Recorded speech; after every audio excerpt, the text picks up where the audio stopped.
Hello friends, இன்றைக்கி நாம் veg cutlet எப்படி செய்யலான்னு வாங்க பார்க்கலாம். இது வரைக்கும் நம்ம கோவை ஈட்ஸ் சேனலை சப்ஸ்கிரைப் பண்ணாதவங்க மறக்காமல் சப்ஸ்கிரைப் பண்ணிக்கோங்க. பேன் சூடானதுக்கப்புறம் 2 ஸ்பூன் எண்ணெய் ஊற்றிக்கோங்க. எண்ணெய் கொஞ்சம் சூடானதுக்கப்புறம் ஒரு வெங்காயத்தை கட் பண்ணி அதை சேர்த்துக்கோங்க. வெங்காயம் கொஞ்சம் வதங்கினதுக்கப்புறமா ஒரு அரை தக்காளி பழம் சேர்த்துக்கோங்க. இந்த புளிப்பு டேஸ்ட் நல்லாயிருக்கும். ஒரு பச்சை மிளகாய் கட் பண்ணி அதை சேர்த்துக்கோங்க. சேர்த்துட்டு நல்லா வதக்கிக்கோங்க.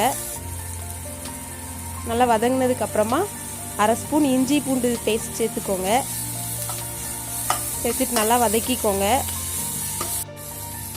நல்லா வதக்கிட்டு ஒரு 1/4 ஸ்பூன் மல்லித்தூள் சேர்த்துக்கோங்க.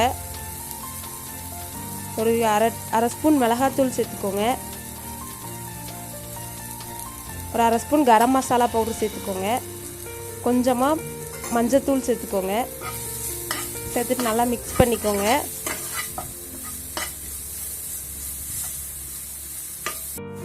கொஞ்சம் வதங்கினதுக்கப்புறமா வெஜிடபிள்ஸ் சேர்த்துக்கலாம்.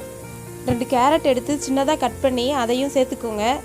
சேர்த்துட்டு ஒரு 10 பீன்ஸ் எடுத்து அதையும் சின்னதாக கட் பண்ணி அதை சேர்த்துக்கோங்க. சேர்த்துட்டு 2ஐயும் மிக்ஸ் பண்ணிக்கோங்க. கொஞ்சம் மிக்ஸ் பண்ணிவிட்டு கேபேஜ் சேர்த்துக்கோங்க. தேவையான அளவு உப்பு போட்டுக்கோங்க. உப்பு போட்டு கொஞ்சம் வேகணும். வெஜிடபிள்ஸ் எல்லாம் கொஞ்சம் மிக்ஸ் பண்ணி விட்டுக்கோங்க. மிக்ஸ் பண்ணிவிட்டு ஒரு கால் டம்ளர் தண்ணி ஊற்றிக்கோங்க. தண்ணி ஊற்றி மூடி வச்சு வேக வச்சுருங்க.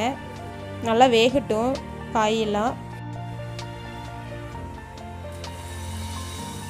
பாருங்கள், நல்லா வெந்துருச்சு.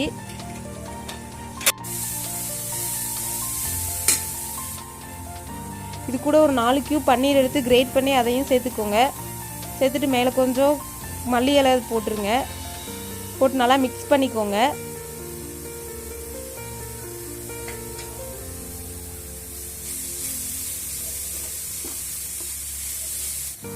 நல்லா மிக்ஸ் பண்ணி இதை தனியாக எடுத்து வச்சுக்கோங்க. நல்லா ஆறட்டும். அதுக்குள்ளே நான் ஒரு 2 பொட்டேட்டோ எடுத்து வேக வச்சு மேஷ் பண்ணி வச்சுருக்கிறேன். அது கூட இந்த வெஜிடபிள்ஸ் சேர்த்துக்கோங்க.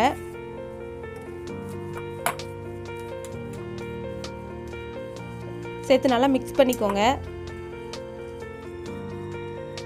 நல்லா மிக்ஸ் பண்ணிவிட்டு கையை வச்சு ரவுண்ட் பால் மாதிரி பிடிச்சி அதை கட்லெட் ஷேப்க்கு பண்ணிக்கோங்க.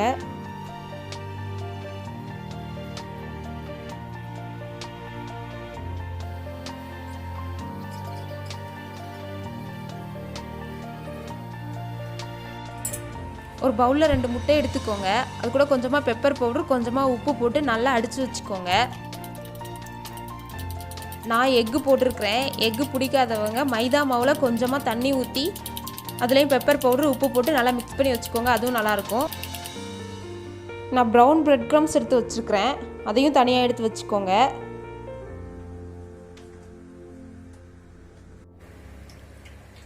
கட்லெட் எடுத்து எக்கில் டிப் பண்ணி பிரெட் க்ரம்ஸில் ஃபுல்லாக கோட் ஆகிற மாதிரி நல்லா கோட் பண்ணிக்கோங்க. நல்லா கிறிஸ்பியாக இருக்கும். இதே மாதிரி எல்லாத்தையும் எடுத்து வச்சுக்கோங்க.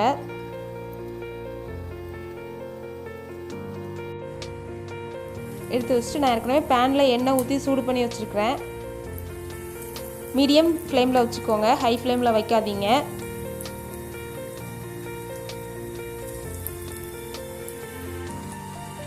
ஒரு சைடு ப்ரௌன் கலரில் ஆனவுடனே திருப்பி போட்டுக்கோங்க.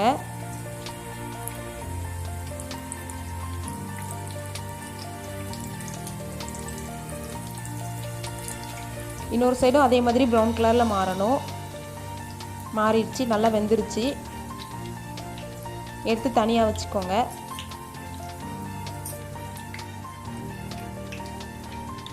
சுவையான வெஜ் கட்லெட் சாப்பிட்றதுக்கு ரெடி. இது கூட டொமேட்டோ கெச்சப் வச்சு சாப்பிட்லாம். குழந்தைங்களுக்கு ரொம்ப பிடிக்கும், நல்லா சாப்பிடுவாங்க. இந்த ரெசிபியை நீங்களும் வீட்டில் ட்ரை பண்ணி பாருங்கள். எப்படி இருந்ததுன்னு கமெண்டில் சொல்லுங்கள். தேங்க்யூ.